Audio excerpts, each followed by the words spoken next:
Great. And you can see my screen, right? Yes, sir. Okay. So everybody can see? Yes, Yes, sir. sir. Can you? Okay, very good. So yesterday we talked about the evolution of NWP, and we talked that how, starting from 1901, different scientists, they proposed how to forecast the weather numerically, and then did many experiments. We talked about the importance of the initial conditions in the model. But still, there are many interesting things now which we can still review today about the history of evolution of NWP, because it tells a lot of good things, interesting things about the past. So I'll continue with that since yesterday. Okay, so B. Bjerkins, we talked about him yesterday a little bit, right?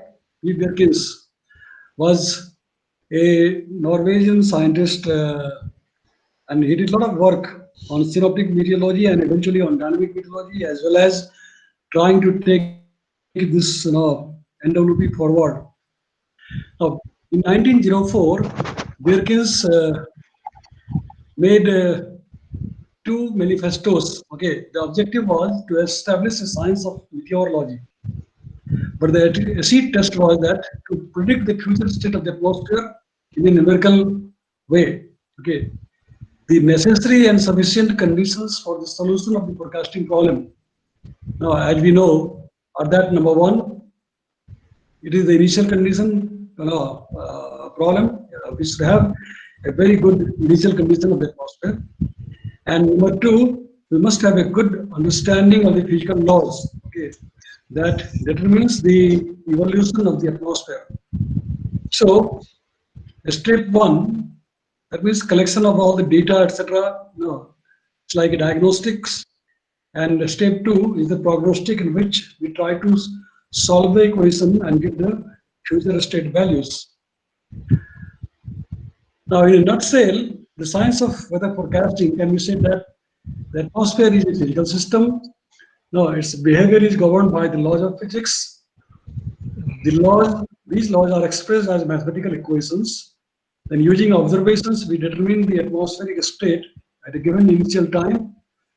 That is today's weather. Whatever is the current initial conditions, we try to collect and then make the initial conditions for the model.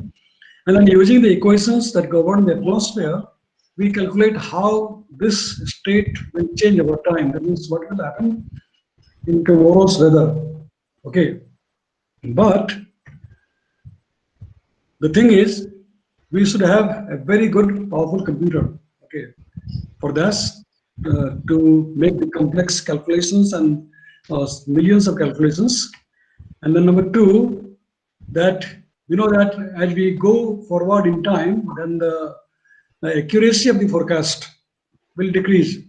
As the forecast range increases, the accuracy will decrease. So there is an inherent limit of the predictability. Is everybody hearing me? Yes, sir. Yes, sir. Yes, Yes, sir. sir. Yes, sir. So we talked about L.F. Richardson yesterday also about that he is considered to be the father of the NWP. Now, during the First World War, Richardson computed by hand the pressure change at a single point. We talked about this yesterday also, and it is said that it took him 2 years to compute the pressure change at a single point. But his forecast was a catastrophic failure because the change of pressure that he got in 6 hours was 145 millibar. 145 millibar in 6 hours. You can imagine if that much change of pressure takes place in 6 hours, what would happen now? There will be an enormous amount of winds taking place all around the earth, and then nothing will remain, everything will be just damaged. Okay, so although his method was very sound in a scientific way, but his method was impeachable, right? So what went wrong? what went wrong in the calculation of Richardson's NWP? We had talked about that also a little bit yesterday. We'll talk again for them today also. Later on, another scientist called Max Margulis, okay, a German scientist, in 1904, he wrote a paper on the 60th birthday of his teacher, Ludwig Boltzmann. Okay, and the title of his paper was on the relationship between barotropic variations and the continuity equation. Right? Because continuity equation, as you know, says there is a mass conservation, right? There is a conservation of mass. Whatever is the inflow of the mass must balance with the outflow of the mass, right? That is the continuity equation. If the inflow and the outflow does not balance, that means there will be accumulation of mass, and that means there will be an increase in the pressure, right? If there is a depletion of the mass, then there will be a decrease in pressure. It's very interesting now. These people, I mean, these scientists, so long ago, how they used to talk logically, and sometimes they used to draw funny conclusions also, because there was a limitation in those days about the knowledge, about the understanding of the atmosphere. So sometimes they used to draw funny conclusions because they were not able to achieve the correct result. So their conclusions were very funny. Now, this person, Margulis, examined the pressure changes predicted using the continuity equation, right? And just by simple calculation of the continuity equation, the mass continuity equation, he tried to examine the pressure changes. Then he found that to obtain a realistic pressure tendency, the winds must be known to a unrealistic precision, right? I mean, because the continuity equation basically is del U by del X, del V by del Y, and del W by del Z, right? So winds are involved in that. So, and as I said that the mass continuity equation says that whatever is inflow, same is the outflow. So if they don't balance, that means the pressure will change or decrease or increase. So he said that to obtain a realistic pressure tendency, the change of pressure with time, the winds must be known to a unrealistic precision. Well, we did talk about the accuracy scale analysis last semester about that. If the winds are 10% in error, then the resulting divergence will be 100% in error. Those things we have discussed last time, right? So, but then to Margulis, it appeared to him that we need a very, very accurate wind. Of course, winds are accurate winds are required, but unrealistically accurate precision, he thought that it is required. Of course, there are many other numerical ways how to circumvent that. We have discussed a little bit, and we shall discuss further more later on. So the Margulis showed that the synoptic forecasting by this means was doomed to failure. Okay, doomed to failure, because he thought that the winds really cannot be measured so high in precision, so realistically in precision. So he thought that the synoptic forecasting or the NWP is doomed to failure. Now, according to Fortak, another person, Margulis was convinced that the weather forecasting was immoral and damaging to the character of meteorologists. You see, I mean, such a hard-going conclusion he made. Margulis made such a hard conclusion that the weather forecasting is like immoral and it is damaging to the character of meteorologists, because they can never be right.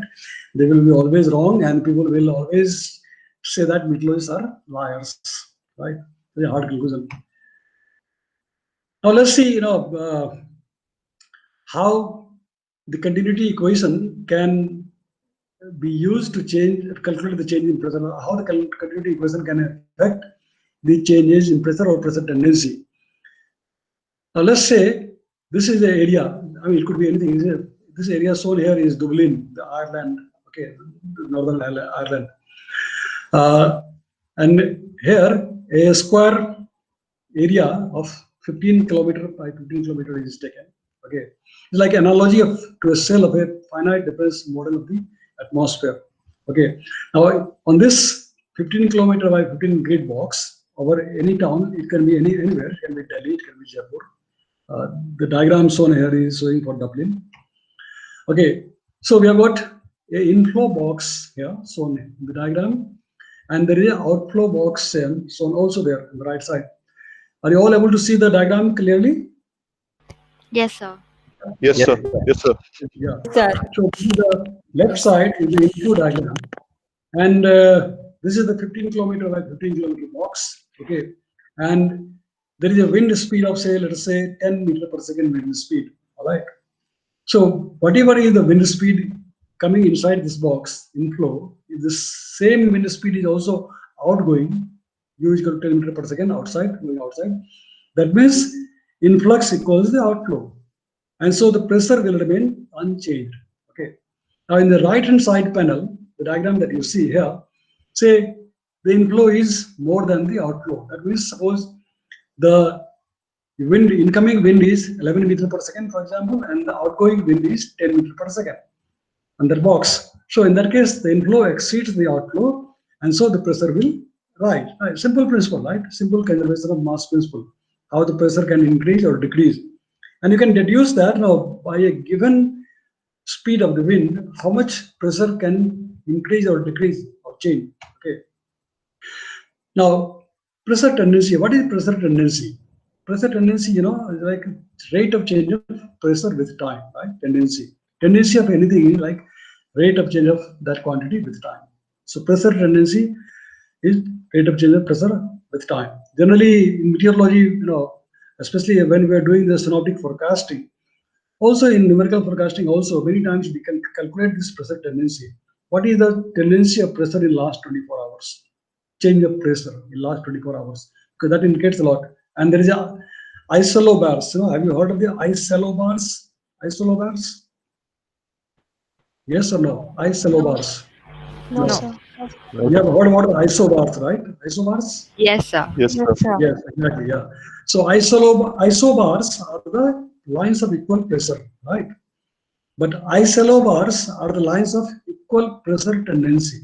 Lines of equal pressure tendency is the isolobars. And the synoptic forecasters, in the old days, they used to draw. I mean, even today also we can draw, using model outputs, we can draw the isolobars, the lines of equal pressure tendency.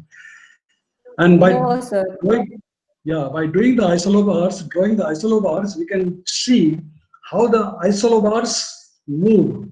That means how the areas of positive pressure tendency move, how the areas of negative pressure tendency move. And as you know, if suppose the area of negative pressure tendency is moving towards our place, that means what will happen? If the area of negative pressure tendency is moving towards our place, what will happen? Can somebody say? Pressure might decrease. Exactly. Might decrease, no, will decrease. Pressure will decrease. If the- Okay, maybe will decrease. Yeah, pressure will decrease. But if the area of negative pressure tendency is approaching us, that means pressure will decrease in our area, right? And if the pressure decreases in our area, it will have several consequences, isn't it? Because the whole gimmick of the weather systems, the movement of the weather systems, that depends on how the pressure systems are moving, right, towards us or away from us, right? So by looking at the movement of the isobaric systems, the pressure tendency contours. Now, in old days, in synoptic, while doing the synoptic forecasting, people used to make the conclusions or inferences that what will happen to the weather after, say, 12 hours or 24 hours. So now let's assume there is a westerly wind, right? Westerly wind, that means wind coming from the west, right? West to east wind is westerly wind, right? Easterly wind means east to west wind. Wind coming from east side is easterly, and wind coming from west side is westerly, right? So westerly wind or easterly wind is the zonal wind, isn't it? Zonal wind, right? So when there is a wind, westerly wind, then whether the U is positive or negative. Quickly say, when the wind is westerly, whether the U component of the wind is positive or negative. Positive. Positive. Exactly. Westerly winds are always positive, right? So U is greater than 0. Westerly wind, let's assume westerly wind over the domain, that is Dublin we're talking about. And so U is positive. And if it is pure westerly, that means there is no meridional component, right? There is no meridional component, that means there is no north, south, northerly or southerly wind. That means B is 0, right? If there is no northerly wind or southerly wind, that means B component is 0, right? And U is positive because U is westerly wind. So assume also that the surface pressure is initially 1000 millibar. Okay. Now using the conservation of mass, a simple back of the envelope calculation yields the following amazing result. Okay.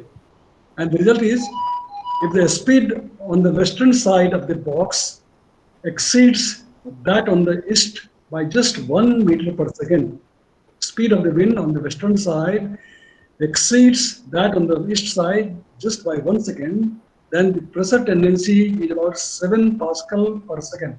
7 Pascal per second, okay? And if this influx continues, the pressure will double in about 4 hours.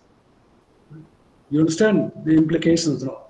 Such a simple thing we are assuming, talking about, but it is it will give you the amazing results. The pressure will double in 4 hours with this kind of changes in the wind speed by just 1 meter per second from the left side to the right side. The westerly wind. So the conclusion is that we must apply the continuity equation with great care. Right? One thing is that we must have a very accurate measurement of the wind speed and wind direction. That is one thing, because direction will tell you whether there is a zonal component or there is a meridional component. So the direction also must be measured very accurately, and the speed will tell you that whether the pressure is going to increase or decrease in a given area, right, surrounded by that box. And so, if you are not calculating accurately, that means you will end up into a great numerical catastrophe. Numerical catastrophe. Numerical catastrophe. Right? There's also sometimes we used to say numerical nightmare. Like you keep on working and trying to check your results again and again, find that everything is fine, but the results are not correct. Results are wrong. So and then you keep thinking about that, day and night, and so we used to say that this is called the numerical nightmare. Numerical nightmare. So it's a numerical catastrophe, right? You see that everything is fine, but your results are outrageous results. So numerical catastrophe. Now another scientist called Zener, Felix Maria Zener, okay, 1876 to 1930. He first attempted at calculating the synoptic changes using physical principles, and was made. Zener made that calculation, okay, in Vienna, right, in Europe. Now Zener found a radically different line from Birkins. We talked about Birkins earlier. Now Zener did not make direct use of the continuity equation. Okay. His method was based on a system reduced to essentials. For example, the Zener's method is summarized here. Zener assumed a geostrophic balance and a thermal forcing constant in time. Right? Just say there is a geostrophic balance and the thermal forcing is constant in time. See, number one condition, very important condition. You are assuming geostrophic balance, and you know what is geostrophic balance, right? Can somebody say what is geostrophic balance? What is geostrophic balance? Do you remember? Pressure gradient. Yeah. Yes, pressure gradient. Coriolis force. Correct. Yeah, the pressure gradient force and the Coriolis force balance each other. That's the geostrophic balance, right? And I hope you also remember the thermal wind. Remember the thermal wind? Yes, sir. Yes, exactly. Yes, yeah. sir. So we are assuming, very important. The thermal winds is very important for the evolution of any paraclimatic system, right? So we are assuming Zener in those days, almost like beginning of this last century, he assumed that there is geostrophic balance and there is a thermal forcing which is constant in time. Now with that, he deduced a mean zonal wind from the temperature observation, because thermal wind is there, although it is constant with time. So because the thermal wind results from the gradient of the temperature, if you recall your dynamic meteorology lectures, the thermal wind is the resultant of the temperature gradient. So if you know thermal wind, you can calculate the temperature gradient. So he calculated the mean zonal wind from the temperature observations, inverted. He derived a prediction equation for the advection of the pressure pattern with constant speed modified by heating. I mean, see, imagine, I mean, in those days, 100 years ago, more than 100 years ago, they used to do such a sound scientific experiment, right? Numerical experiment. So the pressure pattern with constant speed modified by heating. Now, his method yielded a realistic forecast in the case illustrated in his paper. See, I mean, without using much of the solution of the numerical partial differentiation differential equations, he just tried to do some very simplistic calculations, assuming the geostrophic balance and assuming a constant thermal forcing. He calculated the general wind from the temperature observations, and then from there he just yielded try to deduce what will be the change in pressure, and he found a very realistic forecast in the case and illustrated as illustrated in his paper. Well, actually, many times we talk, in the scientific fields, also in meteorology, that sometimes you get right results by wrong method. You get right results by wrong methods, right? Do you accept that? Getting a right result by wrong methods? Yes, sir. Sometimes. Sometimes. No, you should not. Although, I mean, sometimes when you are in a hurry, well, you may say that, okay, this will anyway do my purpose, so you may accept. But eventually, getting a right result by a wrong method does not help you in the long. Yes, sir. So sometimes when we are doing some experiment in my graduation also, if we knew the result, anyhow we'll get the result, no matter what the procedure is. So you just try to match the result, right? Somehow, whether by right method or wrong method. Yes, sir. Is it? Is that the right way now that you have only graduated? Do you think that was the right way? No, sir. At that moment, we just did it, and later on, we understood the right method. Yes, yeah. So the point is that if you get the wrong results by right method, sometimes it may help you temporarily. Okay, it may help you temporarily, but it will not help you permanently. I mean, even in the meteorology also, many times forecasters, because they are in a hurry to give a forecast, right? Because everything is time bound. We have to give tomorrow's forecast by today at 8:30 in the morning, right? For example, all the metaphysics, they have to issue the forecast, which is transmitted to the radio station, to the television, etc. On time, because it has to be telecast or it has to be broadcast right on time to the public. So they are in a hurry to give the forecast. So they somehow think that whatever way if they can get the good forecast, correct forecast, that is fine with them. Although in the long run that doesn't happen, right? And that is what used to happen. I mean, when we develop something, for example, we will talk about physical parameterization schemes like core scheme, Merkava's core scheme later on in this course in this semester. And initially, when people used to develop the schemes of the physical parameterization schemes, then there were so many assumptions made in those schemes which were not realistic. They knew that these assumptions are not realistic, but somehow, because by making those assumptions, the solution was simplified and the results were quickly obtained. So they used to accept that, okay, for the time being, let me accept it, because I am anyway able to get the approximate result, although I know that this is not the best way, right? So that is the thing. So Jenner's method yielded a realistic forecast in the case of, in his case, which was illustrated in his paper. Now this is the Jenner's forecast diagram. Now these lines that you see, is this diagram clearly visible to you? Yes, sir. Yes, sir. Okay, right. This is the pressure tendency. The pressure changes between 8 p.m. and 12 p.m. on 3rd of January 1895. See, imagine how long ago, right? More than 125 years ago, right? 125 years ago. So, and these lines that you see are the isolobars, the changes in pressure, -10, -5, 0, okay, 5, 10. These lines, contour lines that you are seeing, 0 line, 5 lines. So these are the tendency of the pressure, right? Tendency of the pressure. So the pressure where there is rising pressure, like they are all plus positive values. So that means these are the areas where the pressure is rising. Written as Stig in German, right? And all the places where the pressure was falling, is written fault, in German fault. So the pressure is -10 millibar, falling by -10 millibar. So by using his simple method, simple assumption, he calculated the isolobars and drew the contours of the isolobars. Okay, isolobars are actually the contours of equal pressure changes line, and he could get the areas where pressure was falling and areas where pressure was rising. And if you can get this correctly, accurately on your map, then by that you can make a very good forecast. Areas where pressure are rising and areas where pressure is falling.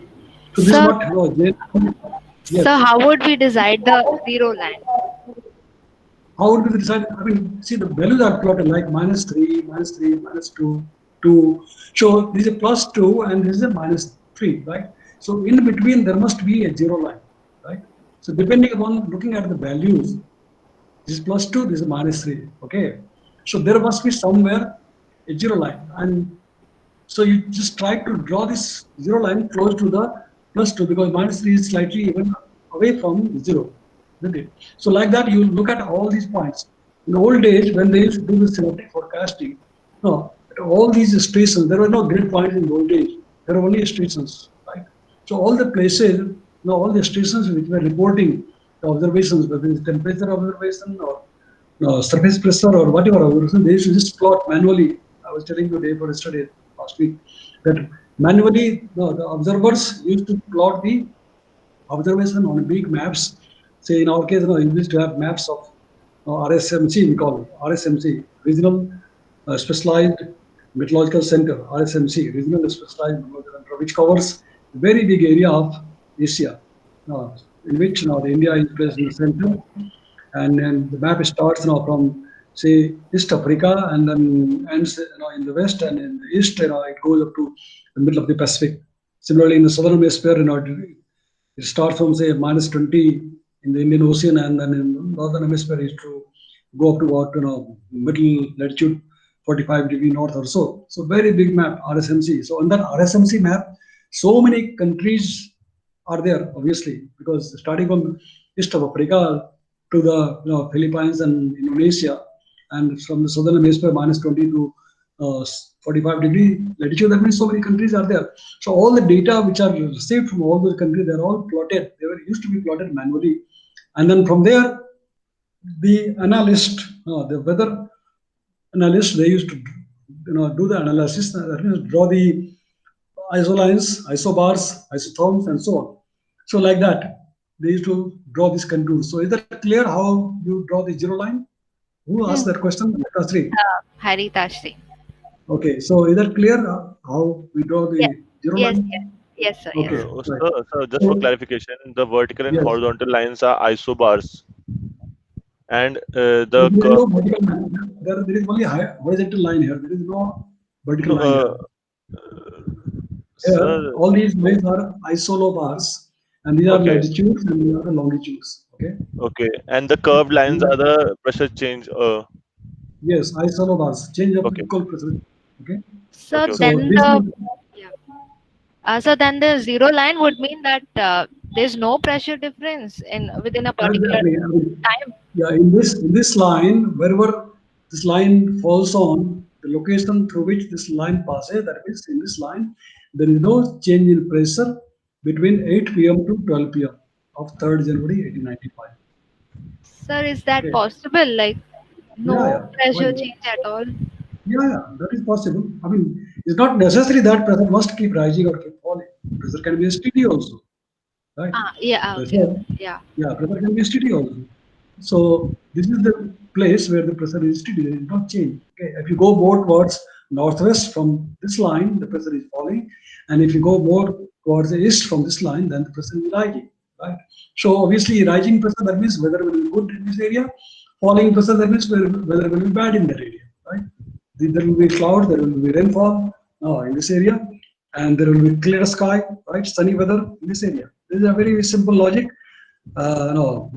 by which the synopticians, the synoptic forecaster, used to make the forecast earlier. Okay, so this is what the Jenner could draw by using a simple logic that pressure changes can be calculated from the wind changes, and then the changes in pressure you could draw plot on the map and then draw the actual bars and then do the calculations, right? So this is what Jenner published in his paper way back in 1895. Okay, so now Jenner did that calculation, and I was saying that somehow his results were quite good, right? Quite impressive. But sometimes we say that getting wrong results by the right method. I mean, right results by the wrong method. So Richardson at that time, he was considered a very big mathematician, good forecaster, and person. So he reacted in the following way: the Jenner's works deserves attention as a first attempt at systematic scientific weather forecasting.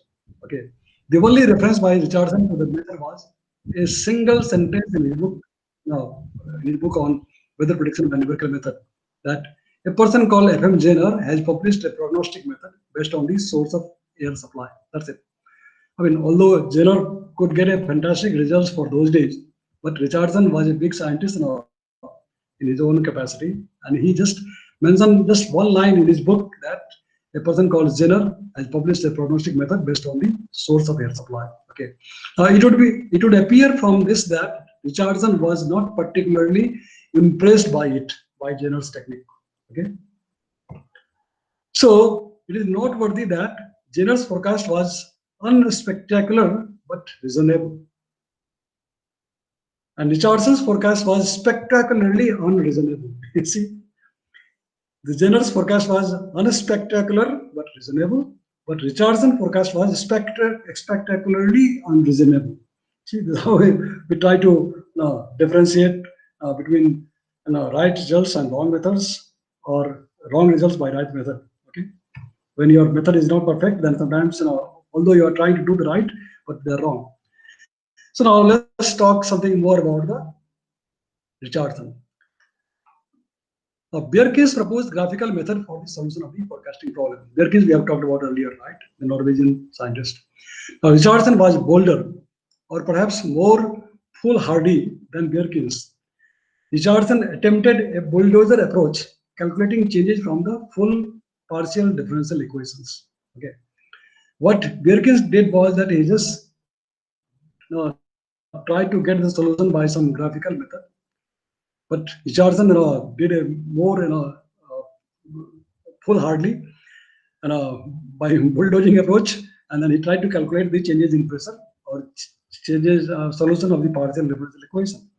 Okay, now let's see some history or some bibliography of the Richardson. Very interesting. See, these people, they used to work in so many areas.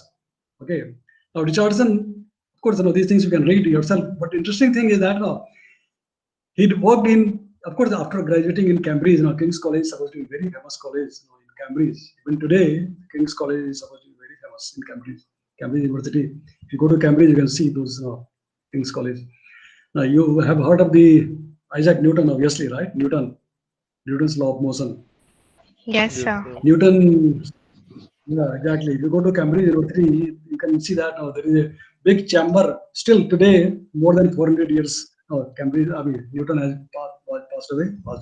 But there is a chamber reserved for Isaac Newton, where he used to work in the university in those days. So Richardson graduated from King's College in Cambridge, and then he joined the Met Office, UK Met Office, as a superintendent of one of the observatory, Skadimur Observatory.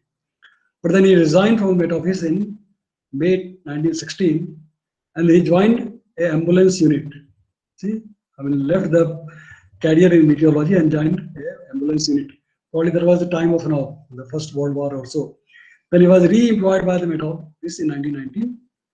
In 1920, he was linked to the Air Ministry. Met Office was linked to the Air Ministry. Even today also, some of the countries like Pakistan or Bangladesh, their Department of Meteorology, or Pakistan Department, or Bangladesh Meteorological Department, that comes under the Ministry of Defense. Whereas in our case now, it is under the Ministry of Earth Sciences, because we realized long ago that it is science, it is not defense. So earlier it was under the Ministry of Science and Technology. IMD was under the Ministry of Science and Technology. and later on it was brought to the Ministry of Earth Sciences. But in Pakistan, in Bangladesh, I'm not sure whether it's still in UK also or not, but the Met Office is under the Ministry of Defense in all these countries, because the meteorology was considered a very important strategic planning for warfare, for especially for the flights, etc. For aviation, meteorology is so important.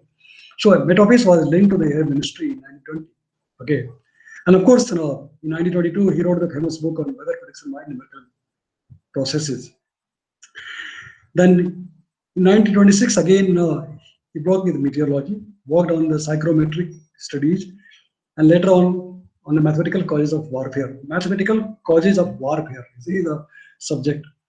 Then in 1940 he resigned and then started pursuing the peace studies. After the World War over, then he started studying the peace studies. Okay, so the way how these people's career is to vary is illustrated here, and this is the Escadalimur Observatory in 1911, where Richardson used to work, and that's where Richardson dreamt, or he began his dream to take this NWP in the forefront, right? So now, as we already know that the basic equations which govern the atmosphere, which Richardson deduced in those days, are of course the gas law, that is Boyle's and Charles law, which relates the pressure, temperature, and density. The continuity equation that tells us about the conservation of mass, that is air neither is created nor is destroyed. The water continuity equation, that means conservation of water, liquid, solid, and gas. Equation of motion, that is the Navier-Stokes equation, which describes how the changes of velocity is determined by the pressure gradient, Coriolis force, and friction. The thermodynamic equation, which determines the change of temperature due to heating or cooling, compression or rarefaction, etc. We have already we know about these things. We discussed earlier about these things. Okay. So there are 7 equations. Okay, 1, 2, 3, 4, 5, and what are the other 2? Boyle's law and Charles law. 1, 2, 3, 4, 5, probably including. Okay, there are 2 components of the U and V. The Navier-Stokes equation, there are 2 components, U, V. Rather, there is also the vertical component W. Right. So equation of motion has 3 components, U, V, and W. And you have got the pressure changed obtained by the continuity equation. You have got the temperature changed by the thermodynamic equation, and you have got the specific humidity changes in specific humidity by the water continuity equation. So there are 7 equations and 7 variables, U, V, W, okay, P, T, and Q. Right. So the system is closed. Okay. And the same thing is written in mathematical form here. Okay. The 2 components of the wind. This is the spherical coordinate system. You have studied that in dynamic meteorology. The equation of a state. Okay. The continuity equation, the thermodynamic equation. Okay. This is the mass continuity equation. This is the mass continuity equation, of course. So we have got the 7 equations and 7 variables: U, V, W, P, T, Q, P, T, rho, and rho W. So the system is closed. But the challenge is how to solve these partial differential equations, right? So how we do is that, as we have studied, we solve them numerically by using some numerical techniques, and here we are showing the finite difference method, finite difference scheme. So in which the whole globe is divided into cells like the checkers of a chessboard. Spatial derivatives are replaced by finite differences. That means df by dx. It is expressed like fx plus del x minus fx minus del x divided 2 delta x. That means this is the which finite difference? Can you tell? Is this a forward finite difference or backward finite difference or central finite difference? The central. Central, correct. Yeah, this is the central finite difference scheme. Similarly, for the time derivative also, dq by dt. Now we can express numerically by q n plus 1, where n indicates the time level, n plus 1 minus q n minus 1 divided 2 delta t, representing this as fn, denoting this by fn. So this is the central finite difference scheme. So this can immediately be solved for q n plus 1 by this equation, Qn plus 1 equal to Qn minus 1 plus 2 delta T times Fn. So by repeating the calculations for many time steps, we can get a forecast of any length. And Richardson calculated only the initial rates of changes, right? I mean, although, which took him so long time. And this is the Richardson vertical grid, vertical stratification. He divided the atmosphere in so many layers. ZS, the height of the surface, topography. Then first layer, second layer, third layer, or counting from the top, Z1, Z2, Z3, Z4, Z5, right, ZS. And then he discretized the variables also accordingly, U, B, T, okay. And then P1, pressure and the vertical velocity at the mid level, and these are at the half level. We have talked about this, I think in the last semester, about how the vertical discretization we do. Right, so this is the vertical grid of the Richardson, and this is the horizontal grid of the Richardson. Okay, so this is the Europe, map of Europe, and on this map of Europe, he drew the grid boxes. Okay, and then stored his variables accordingly, like pressure variables, the mass variables, and so on. Right? Staggering. This grid was staggered. This is shown here, and we have discussed that staggering of the grid in last semester called Arakawa A grid, Arakawa B grid. You might remember those things. Arakawa C grid, and this grid is equivalent to Arakawa E grid, actually, where the U and V are stored at the center of the grid box. Okay, then next is the P, and like that we stagger. Some variables we define at the center of the grid box. Some variables we define at the this cross sections, cross crossing points of the grid box, and that way we try to stagger.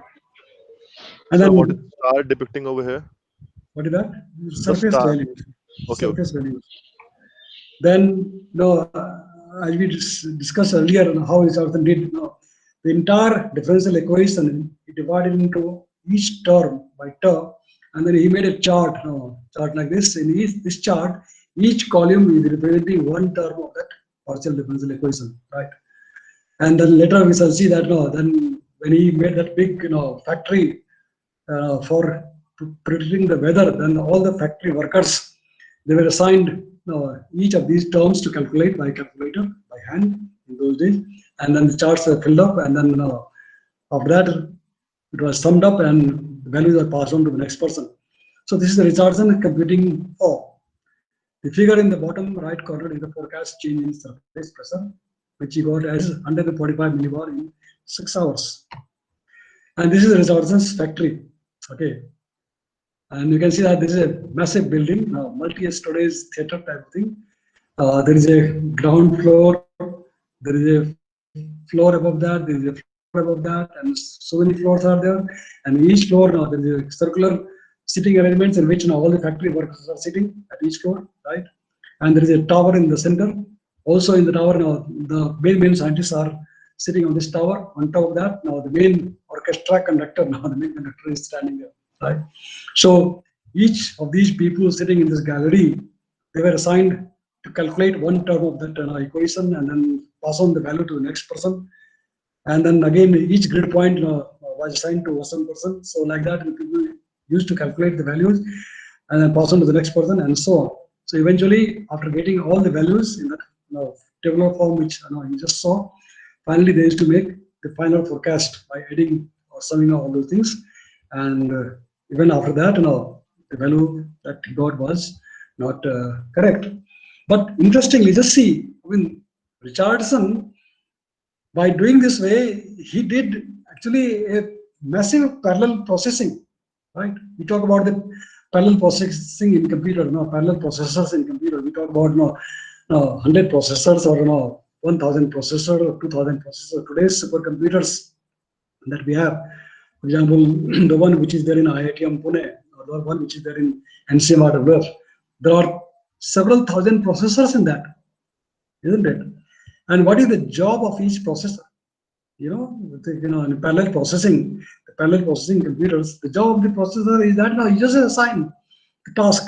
When you write a program, a code of a equation, mathematical equation, then each processor is assigned a task to compute the value of the term, and then that processor passes on the values to the next processor, and so on. So now in those days, the way Richardson did in his factory of weather forecasting was almost the same as the today's massive parallel processing computers. We talked about massively parallel processors, and that's what exactly he did manually in those days. Is equivalent to 64,000 computers, 64,000 people employed to calculate the weather, the pressure change in 6 hours. And that was the first massively parallel processor. So even after doing so much of work, what went wrong? Well, okay, we'll try to finish this Richardson thing, but tomorrow we shall continue the rest. So the Richardson extrapolated instantaneous pressure changes, assuming it to remain constant over a long time. Okay, that's what his assumption, that the pressure change will remain same for a long time. This ignores the propensity of the atmosphere to respond rapidly to changes. An increase of pressure causes an immediate pressure gradient, which acts to resist further change. That means, in his calculation, there was no provision or scope of interaction. There was no provision of interaction between the grid points, right? Because grid points can interact, right? The two, nearby locations can interact with each other because pressure is continuous, weather is continuous. So, an increase of pressure causes an immediate pressure gradient, which acts to resist further changes. The resulting gravity wave oscillations act in such a way as to restore the balance. So there is a gravity wave oscillations because of the changes in surface pressure in small pockets, nearby pockets. They result in pressure changes which may be large but which oscillate rapidly in time. And this is the oscillation which killed all his result. Okay. So the Margulis, we talked about him earlier in 1893, was the first comprehensive study of gravity wave dynamics, the gravity wave oscillation. Now, Margulis said that to obtain an accurate prediction, the time step has to be short enough to allow the adjustment to take place. We have already discussed about this in terms of the CFL condition. The gravity wave oscillations need not spoil the forecast. Now, if you do not filter them out, then it will spoil your forecast. So the gravity wave oscillations need not spoil your forecast. They may be regarded as noise superimposed on this synoptic evolution. They may also be effectively removed by an adjustment of the data known as initialization. So initialization is a very important thing, because earlier days of the NWP, when there was no data estimation, people used to do the initialization. And this diagram shows that how the pressure can oscillate. See, this is the oscillation of the pressure in 24 hours, where actually there should be a smooth change of the pressure in 24 hours. But if you do calculate it numerically, then sometimes you can get this kind of oscillations in the pressure changes. And these are the oscillations which can kill your entire thing, or noises which can mask your entire result. So this diagram shows the evolution of the surface pressure before and after the nonlinear normal mode initialization. NNMI is the nonlinear normal mode initialization. People used to initialize because otherwise there used to be huge oscillations in the surface pressure in the first few hours. And that's called the so-called the spin-up problem. Have you heard about the spin-up problem? Spin-up. Yes, spin-up. sir. Yes, exactly. Yeah. So spin-up Yes, problem sir. used to occur in the initial days, in the numerical solution of the models, because these things were not filtered out. So this is what is shown up here, the spin-up. There is a lot of oscillation in the surface pressure in the first few hours. Okay, that does not occur in reality. So much of oscillation does not occur in reality. In reality, there is a smooth change of pressure, right? So this is what Richardson encountered. Okay, I think we stop here today, almost 1 hour. Okay, and we shall discuss further tomorrow that Richardson, how he used the smoothing methods and so on. Is that okay? Yes, sir. Yeah, I think we could Yes, sir. Yeah. So see how interesting it is. We have been discussing about this since yesterday, the history of evolution of NWP, and Yes, sir. in that we are learning so many interesting things. Interesting experiments that were conducted in those days, right? And the failures they got also that. But anyway, this is how the science evolves, right? So, any question for today? Is there any question for today? No. So then I stop recording. Okay, I stop recording and